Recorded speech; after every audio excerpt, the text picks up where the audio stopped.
Hello students, welcome to this class. Last class में हमने start किया था क्रॉस प्रोडक्ट, मतलब ये वेक्टर प्रोडक्ट। ठीक है, मेक श्योर प्रीवियस वाला वीडियो जाकर देख लो। इस क्लास में हम स्टार्ट करेंगे हमारे एक्सरसाइज 10.4। ठीक है, एक्सरसाइज 10.4। चलिए तो फिर शुरू करते हैं। क्या कहा है फर्स्ट क्वेश्चन में? Find mod of A cross B bar if A bar is given B bar is given. ठीक है, देखो सोल्यूशन। क्रॉस प्रोडक्ट का मैग्नीट्यूड लेना है। कैसे लेंगे क्रॉस प्रोडक्ट का मैग्नीट्यूड? सीधी बात है, पहले क्रॉस प्रोडक्ट निकालेंगे। देखो हमको क्या दिया है, गिवन। हमेशा गिवन लिखो। क्वेश्चन अगर आपको आता है या नहीं आता है तब भी लिखो, क्योंकि उसके मार्क्स होते हैं। और कोई क्वेश्चन अगर नहीं आता है तो फिर तो बिल्कुल ही लिखना चाहिए कि कम से कम हाफ मार्क या 1 मार्क तो मिल ही जाए। सही है, ये हमको ए बार बी बार दिया है, तो ए बार क्रॉस बी बार कैसे निकालते थे हम डिटरमिनेंट लेते थे। ठीक है, पहले रो में लिखेंगे आई जे एंड के कैप, बाद में डायरेक्शन रेशियोज ऑफ ए बार, पहले वाले वेक्टर क्या आएगा 1 -7 7। ठीक है, फिर बी बार के क्या आएगा 3 -2 2 3 -2 2। अब ये डिटरमिनेंट सीधा सीधा सॉल्व करना है हमको। ऐसे ही करते थे ना, आई जे के फर्स्ट रो के एलिमेंट लिख देते थे बस, -14 +14 ये बन जाएगा 0। सही है, बाद में जे के लिए 2 -21 कितना होता है 2 -21। चाहो तो लिख लो इसको, डायरेक्ट कर सकते हो तो डायरेक्ट करो, बट लिख लेना चाहिए। इसके बाद -2 +21 19 हो जाएगा। चलो पहले लिख लो, चलो इसको क्या लिखेंगे -2 +19। अब ये क्यू आया 21, क्यू आया, डिटरमिनेंट आना चाहिए सबको। 0 इंटू तो ये लिखेंगे नहीं, बट अभी हमको मैग्नीट्यूड निकालना है, इसलिए हम अभी के लिए लिख रहे हैं जिससे कंफ्यूजन ना हो। ठीक है, ये आएगा -19 माइनस इंटू माइनस +19 जे कैप, ये आएगा +19 प्लस के, है ना, तो +19 के कैप। समझे, ये मिल गया मुझको ए बार क्रॉस बी बार, ये वेक्टर। अब इसका मैग्नीट्यूड लेना है, तो मैग्नीट्यूड कैसे निकालते हैं हम वेक्टर का? कैसे निकालते थे? एकदम ही सिंपल है, स्क्वायर रूट के अंदर डायरेक्शन जो रेशियोज है उसके स्क्वायर्स ले लो और उसका सम कर दो। 0 9 19 और 19, समझ गए कितना आ जाएगा ये तो देखो 2 इंटू 19 स्क्वायर ऐसा हो जाएगा ना, 2 बार है ना 19 का स्क्वायर 2 बार, तो 19 के स्क्वायर का स्क्वायर रूट 19 है ना, इसका स्क्वायर रूट निकालोगे तो 19 आएगा, 2 का स्क्वायर रूट तो √2 ही आएगा। मतलब mod A bar cross B बार हो गया 19 √2। समझ गए, समझ गए सब लोग? ठीक है, क्लियर, सिंपल एकदम क्वेश्चन। चलिए तो अब सेकंड क्वेश्चन की ओर बढ़ते हैं फिर।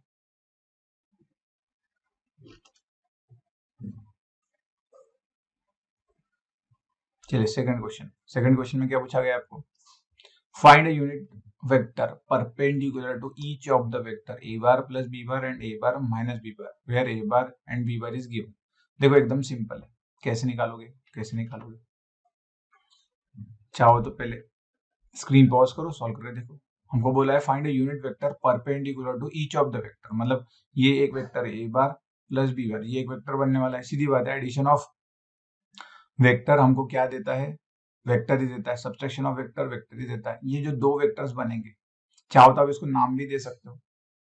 मैंने मान लो इसको दे दिया एम बार और एन बार, तो आपको unit vector perpendicular to M bar and N bar बोला है। In short M bar cross N bar निकालोगे तो क्या मिलेगा? Perpendicular vector to M bar and N bar. समझे, क्रॉस प्रोडक्ट पता है ना, ये एम बार है ये एन बार है। अगर मैं क्रॉस लूंगा तो क्या होगा एम क्रॉस एन, तो इसको परपेंडिकुलर वेक्टर मिल जाएगा एम बार क्रॉस एन बार। सही है, बट हमको क्या चाहिए? Unit vector. तो यूनिट वेक्टर कैसे निकालेंगे? अलोंग एम बार एन क्रॉस एन बार।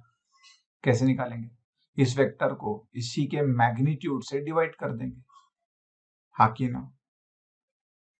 इसके अगर मैग्नीट्यूड से किसी भी वेक्टर को उसके मैग्नीट्यूड से डिवाइड कर दिया जाए तो क्या आता है, unit vector along that vector. ठीक है ना, ये क्या पाएगा, A cap equals to A bar upon mod A bar, ये हम पढ़ चुके हैं। सही है, हम पढ़ चुके हैं। तो बस अब हमको क्या करना पड़ेगा, पहले एम बार मतलब ये एडिशन निकालना पड़ेगा। करो एडिशन जल्दी जल्दी। 3 + 1 4, 2 + 2 4, जे 2 - 2 0 के। ठीक है, सबको कैप देना है, कोई भूलेगा नहीं। बाद में a - b बोला है तो 3 - 1 2, 2 - 2 0, 2 -(-2) +4। सही है ना। अब आपको m बार n बार मिल गया, क्रॉस प्रोडक्ट कैसे लेते हैं हमने अभी देखा, डिटरमिनेंट से ले लेंगे। सही है, हाँ कि ना, हाँ कि ना, डिटरमिनेंट ले लोगे इसका और फिर मैग्नीट्यूड भी निकाल लोगे जैसे हमने अभी निकाला था। बस उसका डिवीजन ले लेना, खत्म। आपको क्या मिल जाएगा, unit vector perpendicular to m bar and n bar, मतलब ही a बार + b बार और a - b बार, ये जो वेक्टर बनेंगे इसको परपेंडिकुलर रहने वाला यूनिट वेक्टर। सही है, ये मान लिया मैंने ऐसा बना के दिया। ठीक है, क्लियर, समझ गए। क्रॉस प्रोडक्ट आना चाहिए, लास्ट क्लास में भी किया था। सीधा सीधा डिटरमिनेंट लेना है। ठीक है, कुछ बच्चों को दिक्कत होगी इसलिए मैं एक बार फिर से लिख कर दिखाता हूँ। फर्स्ट रो में आई जे के लगाओगे, सेकेंड रो में फर्स्ट वेक्टर के डायरेक्शन रेशियोज 4 4 0, सेकेंड का क्या है 2 0 4 2 0 4। समझ गए। ठीक है, अब डिटरमिनेंट की प्रॉपर्टीज अगर याद होगी तो जल्दी जल्दी आप सॉल्व कर सकते हो, है ना। जैसे सेकंड रो से आप 2 कॉमन निकाल सकते हो, थर्ड रो से भी 2 कॉमन निकाल सकते हो। तो कैलकुलेशन थोड़ा इजी होता है, डायरेक्ट करना तो डायरेक्ट भी कर सकते हैं, निकाल लोगे।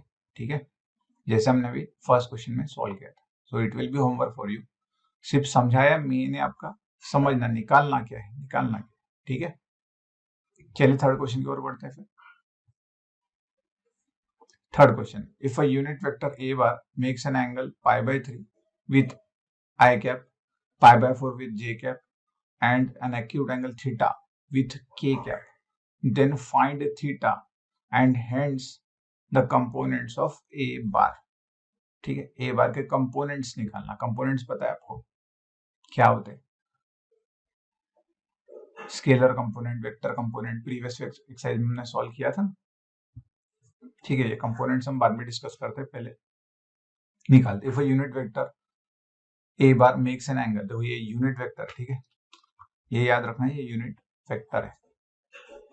Makes an angle of π/3 with I cap, मतलब ये क्या हो गया, हमको पता था alpha is an angle made by the vector with X axis. हाँ कि ना, एक्स एक्सिस से जो किया रहता था, डायरेक्शन एंगल हम पढ़े थे। ठीक है, direction angle, alpha is angle made bye with angle made by vector with X axis. ठीक है, किसी को याद ना हो इसलिए बता रहा हूँ। फिर बीटा आता था, गामा आता था। बीटा यानी angle made with Y axis और गामा यानी angle made with Z axis. सही है, तो यहाँ पर कुछ नहीं, हमको अल्फा बीटा और गामा बोला गया। देखो अल्फा क्या दिया हमको π/3, इसके बाद दिया हमको बीटा π/4। अब सीधी बात है, आई के साथ एंगल करना मतलब ही एक्स एक्सिस के साथ एंगल करना। हमको पता है आई is a unit vector along x-axis. It is used to denote the direction of x-axis. j cap हम किस लिए यूज करते हैं, to denote direction of y-axis। सही है, क्लियर। और k cap to denote direction of z-axis। समझ रहे हो। और यहाँ पर उसने गामा जो दिया आपको दिया है थीटा। कैसे निकालोगे, कैसे निकालोगे, ये तो पता है आपको, क्या L² + M² + N² = 1। L यानी क्या होता है, डायरेक्शन कोसाइन। L का मतलब ही था कॉस अल्फा। सही है, M था कॉस बीटा और N था आपका कॉस गामा। सही है, हमको पता था sum of the squares of direction cosine is equal to 1, मैं गलती से 0 लिख दिया, ठीक है। बस वैल्यू रखो, कॉस ऑफ अल्फा की वैल्यू कितनी है आपकी, π/3, सही है, इसका स्क्वायर। फिर कॉस ऑफ बीटा की वैल्यू कितनी है आपकी, π/4, इसका स्क्वायर। कॉस ऑफ गामा की वैल्यू कितनी है, थीटा दी नहीं गई है ना, इसका स्क्वायर, cos 2 1, समझ गए। अब cos π/3 की वैल्यू कितनी होती है, cos 60 की वैल्यू कितनी होती है, 1/2, उसका स्क्वायर। cos π/4 की वैल्यू 1/√2, उसका स्क्वायर। ये तो cos स्क्वायर थीटा ही रहेगा, समझ गए। अब 1/2 का स्क्वायर 1/4, 1/√2 का स्क्वायर 1/2। अब इसको इधर भेज दे, चलो बाद में भेज देंगे, ये आएगा cos square theta is equal to आपका 1। एडिशन कितना होगा, 3/4, सही है, plus cos square theta equal to 1, 3/4 right hand side में सब्सट्रैक्शन के लिए भेजेंगे तो क्या आएगा, 1 - 3/4, ये कितना बन जाएगा आपका 1/4, सही है। अब फिर टेकिंग स्क्वायर रूट कितना आ जाएगा, 1/√2, एक्यूट एंगल बोला है ना इसलिए, समझ रहे हो। नेगेटिव नहीं लिया गया है एंगल, पॉजिटिव लिया गया है, समझ गए, क्लियर सबको,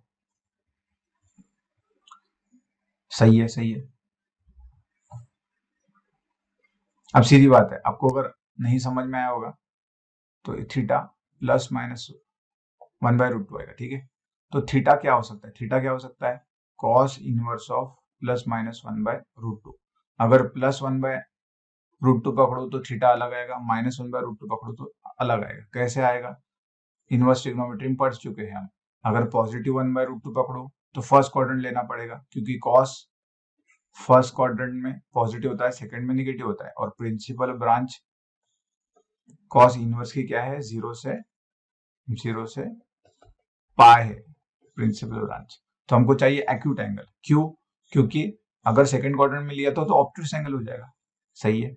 इसलिए मैं पॉजिटिव 1/√2 वाली वैल्यू लूंगा, ठीक है। देखो अगर मैं यहाँ पर अगर एंगल निकालने गया मैं, तो 1/√2 π/4 आता है, एक तो आएगा, पाई माइनस π/4 मतलब ये हो गया 3π/4। ये हुआ आपका सेकेंड क्वाड्रेंट का एंगल, ये हुआ है आपका फर्स्ट क्वाड्रेंट का। आपको कौन सा चाहिए, फर्स्ट क्वाड्रेंट का, क्योंकि एक्यूट एंगल चाहिए। फर्स्ट क्वाड्रेंट में हमेशा एक्यूट एंगल ही होता है ना। तो यहाँ थीटा की वैल्यू क्या मिल गई आपको, π/4 मिल गई, ठीक है। दिस इज योर आंसर, समझ रहे हो। सेकेंडली अब हमको पूछा है कि कंपोनेंट्स निकालने हैं हमको, किसके, ए बार के। तो स्केलर कंपोनेंट्स क्या रहेंगे, it is a unit vector, हाँ कि ना, it's a unit vector A बार।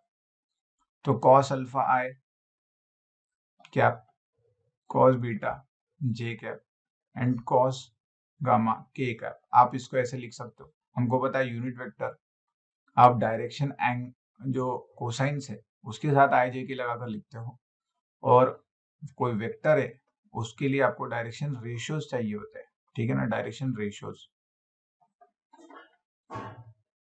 समझ रहे हो, डायरेक्शन रेशियोज। और डायरेक्शन कोसाइन और डायरेक्शन रेशियोज का हमने क्या किया था, रिलेशन भी देखा है, ठीक है। अब वो ढूंढो, ठीक है, रिवाइज करो, उस बहाने रिवाइज भी करोगे। अभी हमको यहाँ ए बार का नहीं पूछा गया है, ठीक है, इसलिए हम इसको इरेज कर देते हैं। हमको ए कैप का बोला गया है, क्योंकि पहले ही बोल दिया गया है, क्या ए कैप क्या है हमारा, पहले बोला गया है जो ए है, ये ए वो यूनिट वेक्टर है, ए बार यूनिट वेक्टर, आखिर ना यूनिट वेक्टर। तो ए बार जो बनने वाला है वो आपका क्या बनने वाला है, इस जैसा ही बनने वाला है इस केस में, ठीक है।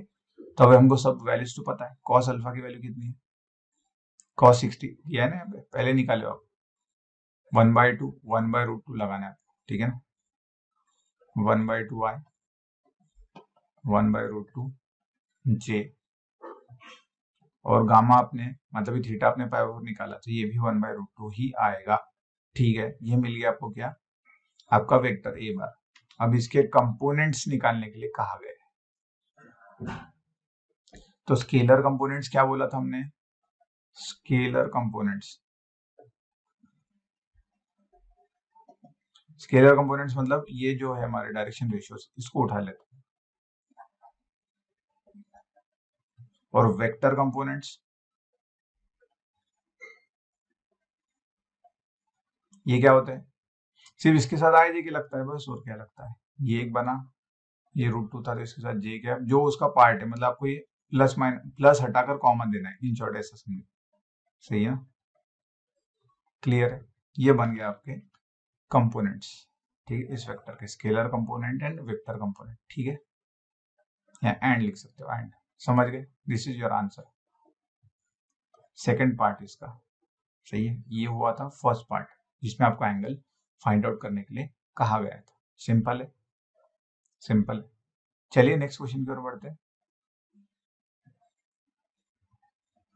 चलिए अब हमको ये क्वेश्चन आ रहा है क्या, शो दैट बोला हमको A bar minus B bar cross A bar plus B bar equals to twice of A bar cross B bar, ठीक है, तो स्क्रीन पॉज करो, स्टार्ट कर दो, सॉल्व करके देखो, ठीक है, चलो अगर ट्राई कर लिया होगा तो आंसर चेक करो, देखो ए बार बी बार दिया हमको, हम क्या करेंगे, A1 आए बी A2J, ठीक है, ऐसे वेक्टर लेते हैं और क्रॉस प्रोडक्शन इक्वेट कर सकते हैं फिर उसको A2J A3K, ठीक है, इसके बाद बी के लिए हम लिखेंगे B1 B2 B3, समझे, अब मुझको A माइनस बी निकालना पड़ेगा, सही है, ए बार माइनस बी बार, तो वो निकाल लेते, क्या आएगा A1 माइनस B1 आई A2 minus B2 J A3 minus B3 K, सही है, A माइनस भी निकाला, फिर A प्लस भी निकालोगे आप, वो आएगा A1 plus B1, in short यही आने वाला है ना, सिर्फ एडिशन आएगा बीच में, सही है, तो मैं यहाँ पर बीच में क्या कर देता हूँ, ऐड कर देता हूँ, प्लस प्लस डाल देता हूँ, हो गया काम हमारा, समझ गए, प्लस करोगे आप, अब क्रॉस प्रोडक्ट लेना है, तो क्रॉस प्रोडक्ट भी ले सकते हो, कैसे लोगे, देखो पहले A bar minus B bar cross A bar plus B bar, हमको पता है, इसको नोट डिनोट कैसे करेंगे, नीचे लिखते हैं,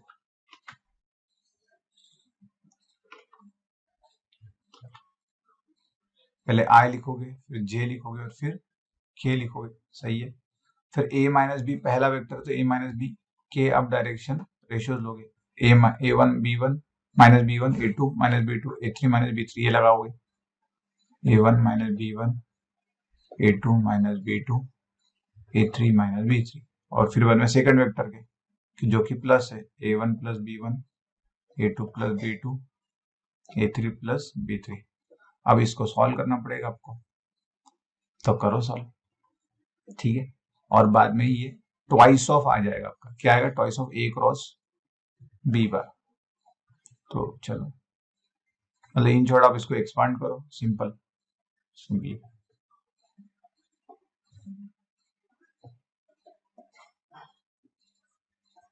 और सॉल्व करते जाओ, आना क्या चाहिए आपका, जो भी आ जाएगा, जो भी आएगा उसको आप इक्वेशन 1 दे दो, ठीक है, और उसके बाद मतलब ये LHS सॉल्व किया आपने ना, इसको चाहो तो ऐसे लिख सकते हो, LHS इक्वल्स टू, प्रूफ ही करना है ना हमको, LHS इक्वल्स टू, ठीक है, तो लेफ्ट हैंड साइड आपने एक इक्वेशन बनाकर रख दी, उसके बाद आप फिर एक राइट हैंड साइड लोगे, राइट हैंड साइड वो एक इक्वेशन बना के रखोगे, तो बोला है ट्वाइस ए बार क्रॉस बी बार, क्या आना चाहिए आपका,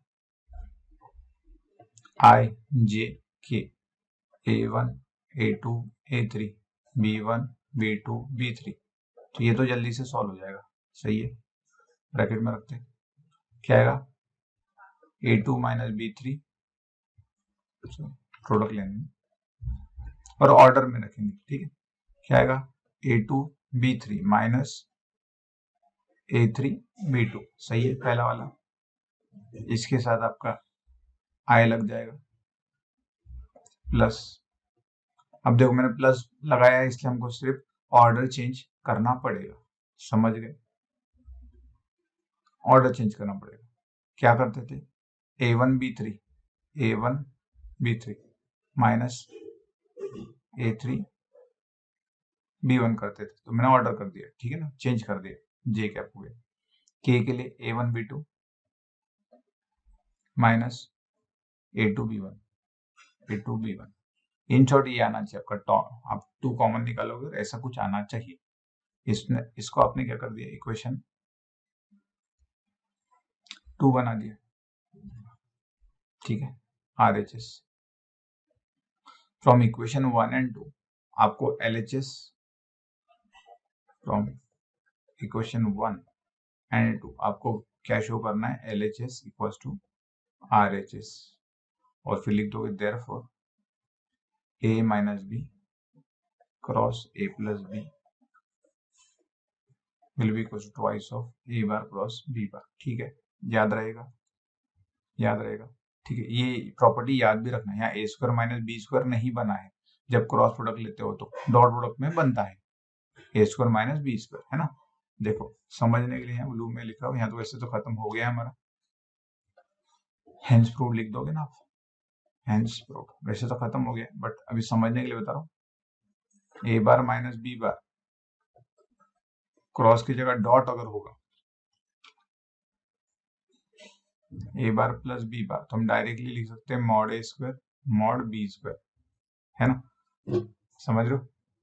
पर क्रॉस प्रोडक्ट में twice of A bar cross B बार होता है, ये याद रखना है, इंपॉर्टेंट। MCQ सॉल्व करने में आपको हेल्प होगी, फिर समझ गए। अब ये लाना क्या है, सिर्फ सिंपल कैलकुलेशन करना है, क्रॉस वॉस मल्टीप्लाई करो, एक्सपांशन करो, 10th में तो पढ़े थे ना। एक चाहो तो एक करके दिखाते हैं हम, क्या आएगा, A2 B2 into A3 plus B3 minus second वाला बनेगा A3 minus B3 into A2 minus B2। समझ लो, थोड़ा लेंदी रहेगा, थोड़ा लेंदी रहेगा। फिर आप एक्सपांशन करना शुरू करोगे, जैसे नेक्स्ट स्टेप में क्या आएगा, ये A2 into A2 A3 minus A2 B3, और याद रखेंगे कि ऑर्डर में रखेंगे, A पहले B बाद में, उसका नंबर कुछ भी हो फिर, ठीक है। अब माइनस से करोगे, minus A3 B2 minus B2 B3, समझे, समझे सब लोग, क्लियर है। अब यहाँ कुछ कॉमन दिख रहा है जिससे आप कट कर सकते हो, A2 A3 मिल रहा है आपको, A2 B3 सही है। ऐसे एक्सपांशन करना शुरू कर दो, सॉल्व करो इसको, समझे। लाना क्या है आपको, ये लाना है, क्या लाना है, ट्वाइस बाहर रहेगा, मतलब दो बार आएगा, आई के पास में 2 बार आएगा, जे के पास 2 बार आएगा, के पास 2 बार आएगा, समझे सब लोग। सिर्फ एक्सपांशन करना है। अभी ये जो एक्सपांशन करा है हमने, तो ये इसी का करा है, अभी ये भी तो बाकी है ना। चलो ये भी लिखते हैं, देखो फिर कटेगा यहाँ से, समझाने के लिए बता रहे हैं। A2 B A3 हाँ, ऑर्डर में लिखना है, ए के भी अगर हो तो पहले 2 फिर 3, फिर क्या आएगा, माइनस A3 B2, फिर आएगा माइनस, फिर B3 से मल्टीप्लाई करो, A2 B3 plus B2 B3, समझ रहे हो। तो ये तो सिर्फ मैंने पहला ब्रैकेट बनाया है आपका, हटाते समझने के लिए, क्या हो तो देखो इसको ऐसा, मैंने ये देखो हमने पहला ब्रैकेट बनाया अभी, तो मतलब जो हमारे आई के अंदर आने वाला है ना, समझ लो। अब हमको दिख रहा है कौन कौन सा कटेगा, तो काट करना शुरू करो। A2 A3 है इधर, इधर देखो A2 A3 सब्सट्रैक्ट होगा ना, साइन चेंज होने वाले, तो ये कट जाएगा, सही है। इसके बाद देखो माइनस B2 B3 है, ये इधर प्लस B2 B3, ठीक है ना। हमको चाहिए क्या, वो हमको यहाँ से रेफरेंस मिल जाएगा। A2 B3 A3 B2 हमारा कटना नहीं चाहिए, वो दो आना चाहिए। A2 B3 ये आने वाला है, सही है ना। और ये देखो यहाँ प्लस होगा, ये तो ट्वाइस ऑफ A2 B3 तो आ ही जाएगा, समझ गए। देखो जो जो हम ले रहे हैं वो हम कर दे, ठीक है। इसके बाद देखो ये माइनस है, सही है ना, और बाद में A3 B2। अब ये भी देखो ये तो प्लस हो रहा है, यहाँ हमने कुछ ना कुछ गड़बड़ की है मल्टीप्लिकेशन करते वक्त। क्या किए, ये बीच में प्लस है ना, सेकंड वाला प्लस है ना हमारा, हाँ वो हमने कर दी गड़बड़, ठीक है। और ये माइनस हो जाएगा हमारा,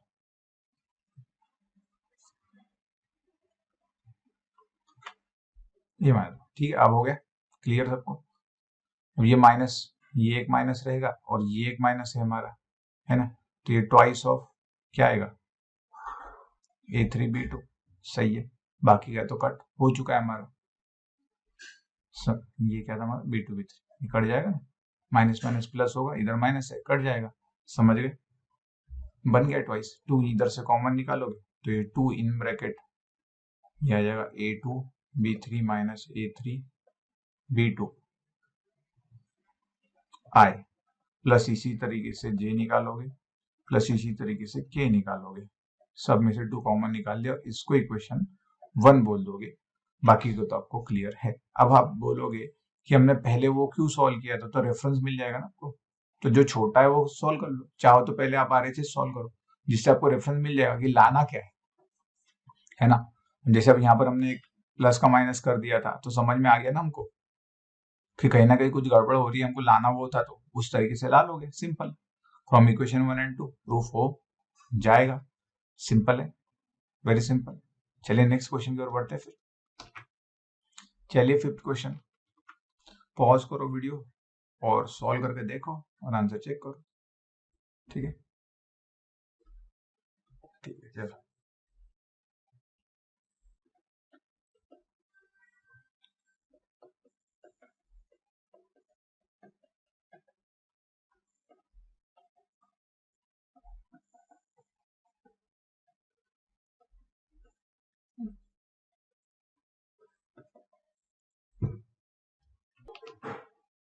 चलिए अब ये तो क्या है, क्रॉस प्रोडक्ट है सीधा सीधा, है ना। क्रॉस प्रोडक्ट तो हमने बार बार देखा है अभी, I J K 2 6 27 ये हमने ले लिए, है ना। सेकंड रो में लेंगे 1 lambda mu, 1 lambda and mu equals to 0, समझ गए। अब आप बोलोगे कि कैसे करेंगे, तो कुछ नहीं करना है, I into minus J into plus K into equals to 0, जैसा करते थे वैसे। 6 mu minus 27 lambda, 6 mu minus 27 lambda. Second वाला बनेगा आपका 2 म्यू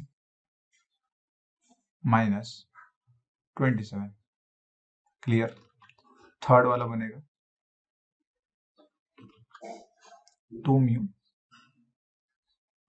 माइनस 27, सॉरी क्या लिख दिया, 2 लैम्बडा माइनस 6, ठीक है। फिर प्रॉब्लम की लिख तो लिया, आप क्या करेंगे, तो सीधी बात है, राइट साइड में 0 है। अब इस 0 की जगह हम क्या लिख सकते हैं, इस 0 की जगह हम क्या लिख सकते हैं, 0 I 0 J एंड 0 K, सही है ना, लिख सकते हैं ना, 0 I 0 J 0 K। बस अब I J J के क्वोशंट आप इक्वेट कर लो, ये इक्वेट कर लोगे तो आ जाएगा 6 mu minus 27 lambda equals to 0, first equation बन जाएगा आपका। सेकंड में ये तो ये माइनस है, माइनस है तो कुछ नहीं होगा, माइनस ऑफ 2 म्यू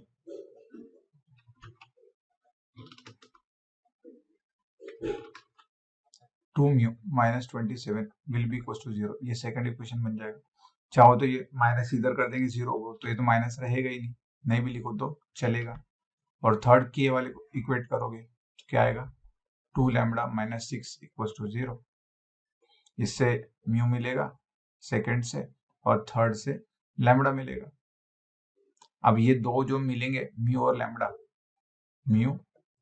लैम्बडा ये सेटिस्फाई कर रहे हैं क्या हमारे किसके, इक्वेशन 1 को, ये भी चेक करना है तो कुछ स्टूडेंट्स डायरेक्टली फिर शुरू हो जाएंगे कि नहीं नहीं आंसर आ गया जल्दी से, वैसा नहीं होना चाहिए। ठीक है, अब तो देखते ही समझ में आता है। देखो लैम्बडा क्या आने वाला है 3, म्यू क्या आने वाला है 27/2। सही है, वैल्यू पुट करो तो 27 इंटू 3 आएगा माइनस 27 इंटू 3 आएगा। सेटिस्फाई कर रहा है, 0 आ रहा है। सही है, मतलब हमारा ये जो आंसर है ये हमारा करेक्ट आ रहा है। समझ गए? कुछ नहीं किया मैंने, वैल्यूज पुट करके देखा इक्वेशन 1 में। यहाँ लिख सकते हो फ्रॉम इक्वेशन 2, फ्रॉम इक्वेशन 1। समझ गए? देखो कितना सिंपल था, कुछ भी डिफिकल्ट नहीं था ये। सिंपल क्वेश्चन नहीं आते, सिंपल क्वेश्चन वेक्टर और 3D हमारा बहुत ही इजी चैप्टर है। ठीक है, तो बस आज के लिए इतना ही लेते हैं। नेक्स्ट सेक्शन में आगे क्वेश्चन करेंगे। मेक श्योर जो भी क्वेश्चन हम कर रहे हैं वो सारे सॉल्व करो, एनसीईआरटी एग्जाम्पलर से और गूगल देवता से पूछो, है ना। इससे रिलेटेड सारे क्वेश्चन सॉल्व करो और ट्राई करो आगे के क्वेश्चन भी सॉल्व करने के। अगर आपने लास्ट जो हमारा सेशन था क्रॉस प्रोडक्ट वाला, वेक्टर प्रोडक्ट वाला मतलब ही, वो अगर डिटेल में समझा होगा और अभी 5 क्वेश्चन समझे होंगे तो आगे की भी पूरे एक्सरसाइज आपको बन जाएगी। ठीक है, तो चलिए फिर वर्क हार्ड, मिलते हैं नेक्स्ट क्लास में। Thank you.